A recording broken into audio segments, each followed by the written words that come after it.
नमस्कार दोस्तों, विद्यादीप में आपका स्वागत है। आज हम 7 फरवरी करंट अफेयर की प्रमुख घटनाओं को विस्तार से समझेंगे। जी, और जानेंगे कि इन खबरों के पीछे की बड़ी तस्वीर क्या है। तो चलिए आज की पहली खबर से ही शुरुआत करते हैं। ये एक ऐसा मुद्दा है जो सोशल मीडिया और युवाओं से जुड़ा है। सवाल ये है कि 16 वर्ष से कम उम्र के बच्चों के लिए सोशल मीडिया पर प्रतिबंध लगाने वाला पहला यूरोपीय देश कौन बना है? इसका सही उत्तर है स्पेन, और ये एक बहुत बहुत महत्वपूर्ण फैसला है। स्पेन। अच्छा, तो ये कदम उठाने वाला ये पहला यूरोपीय देश है। जी हाँ, पहला यूरोपीय देश। वैसे अगर वैश्विक स्तर पर देखें तो ऐसा पहला प्रतिबंध ऑस्ट्रेलिया ने लगाया था। अच्छा, तो ये ट्रेंड पहले से ही शुरू हो चुका है। बिल्कुल, स्पेन अब उसी रास्ते पर चल रहा है। वहाँ के जो प्रधानमंत्री हैं पेड्रो सांचेज, वो इस नीति के बड़े समर्थक रहे हैं। चलिए अब अंतर्राष्ट्रीय व्यापार की दुनिया में चलते हैं। भारत और एक पड़ोसी देश के बीच व्यापार ने एक नया रिकॉर्ड बनाया है। $155 बिलियन का द्विपक्षीय व्यापार दर्ज किया गया है। इसका सही उत्तर है चीन। भारत और चीन के बीच ये जो व्यापार है, इसमें सालाना 12% की बढ़ोतरी हुई है। 12%? ये तो काफी ज्यादा है, खासकर दोनों देशों के बीच तनाव को देखते हुए। सही बात है। और चीन आज भी स्टील और तंबाकू का दुनिया में सबसे बड़ा उत्पादक है। मतलब हमारी निर्भरता काफी है। जी, और वो तकनीक में भी बहुत आगे हैं। हाल ही में वहाँ रोबोट्स का ओलंपिक भी हुआ था। अच्छा। हाँ, और उनकी CR-450 ट्रेन ने ट्रायल में 500 किलोमीटर प्रति घंटे की रफ्तार हासिल की। 500 किलोमीटर प्रति घंटा? इतना ही नहीं, उन्होंने YJ-20 नाम की एक हाइपरसोनिक एंटीशिप मिसाइल भी विकसित की है। ये तो गंभीर बात है। चलिए रक्षा प्रौद्योगिकी पर ही अगला सवाल लेते हैं।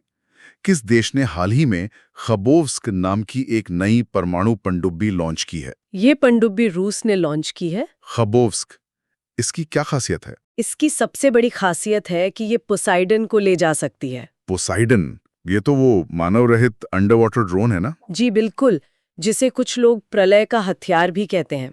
इसके अलावा रूस की और भी बड़ी योजनाएं हैं।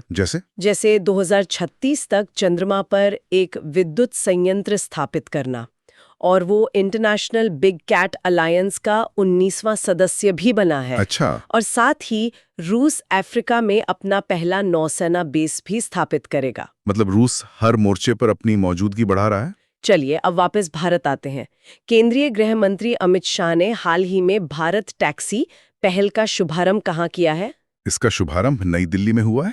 भारत टैक्सी ये ओला उबर से कैसे अलग है? ये एक सहकारिता मतलब कोऑपरेटिव आधारित टैक्सी सेवा है। कोऑपरेटिव मतलब इसमें ड्राइवर भी हिस्सेदार होंगे? बिल्कुल, इसका उद्देश्य ही ओला उबर के समानांतर एक सरकारी समर्थित विकल्प देना है। ये तो ड्राइवरों के लिए काफी अच्छी खबर है। जी, और क्योंकि इसका शुभारंभ केंद्रीय गृह एवं सहकारिता मंत्री अमित शाह ने किया है, तो इसे काफी समर्थन भी मिल रहा है। वैसे नई दिल्ली में प्लास्ट इंडिया 2026 प्रदर्शनी का भी उद्घाटन हुआ है। चलिए अब शहरों से निकलकर जंगलों की तरफ चलते हैं। हाल ही में चर्चा में रहा धौलपुर करौली टाइगर रिजर्व किस राज्य में स्थित है? ये टाइगर रिजर्व राजस्थान में है। और ये चर्चा में क्यों था? कोई खास वजह? जी, ये स्थानीय निवासियों के विस्थापन के मुद्दों के कारण चर्चा में था। ये एक बहुत संवेदनशील मुद्दा होता है। सही बात है। राजस्थान तो वैसे भी क्षेत्रफल की दृष्टि से भारत का सबसे बड़ा राज्य है। जी हाँ, और वहाँ वन्यजीव संरक्षण पर काफी काम भी हुआ है। वहाँ का एक NGO है एजुकेट गर्ल्स, उसे रमन मैग्सेसे पुरस्कार भी मिला। वाह। और अलवर में एक नया जैविक पार्क भी विकसित किया जाएगा। राजस्थान में सरिस्का, रणथंभौर और मुकुंदरा हिल्स जैसे दूसरे बड़े रिजर्व भी हैं। चलिए अब महिला सशक्तिकरण की दिशा में उठाए गए एक कदम की बात करते हैं। किस राज्य में अपनी तरह की पहली महिला नेतृत्व वाली औद्योगिक पार्क पहल का उद्घाटन किया गया? इसका उद्घाटन कर्नाटक में किया गया है।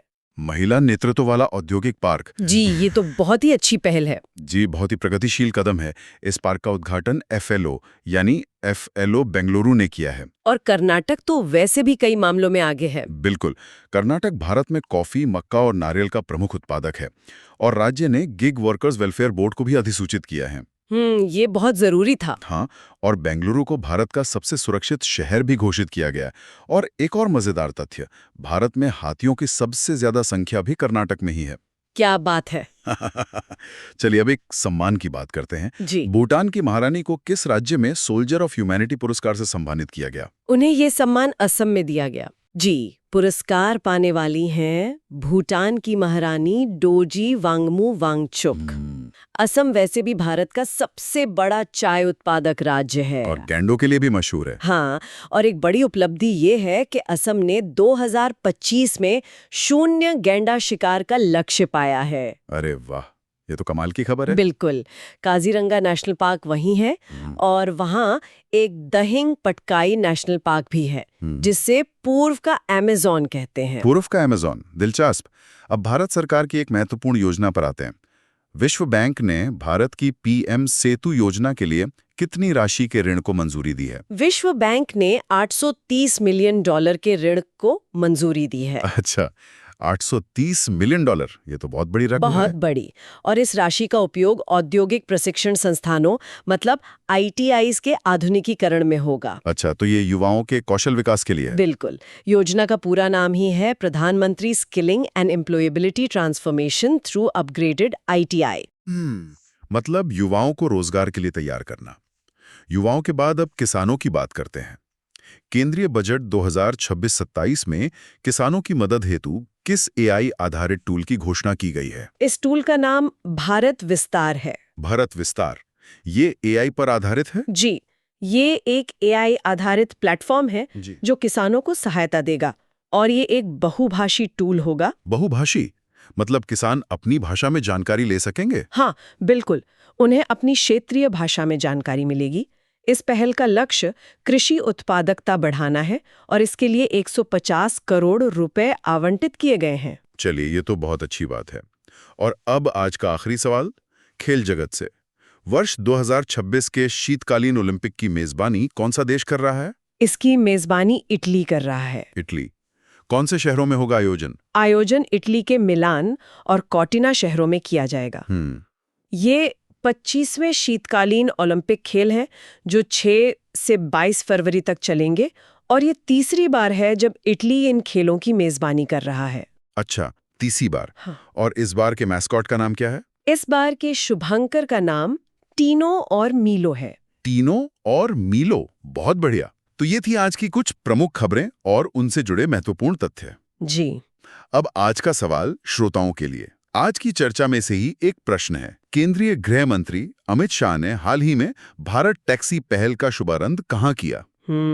ये सवाल तो काफी सीधा है। जी, इसका सही उत्तर नीचे कमेंट सेक्शन में जरूर बताएं। वीडियो देखने के लिए बहुत बहुत धन्यवाद। यदि आपको ये वीडियो उपयोगी लगा हो तो वीडियो को लाइक करें, कमेंट करें और अधिक से अधिक शेयर करें।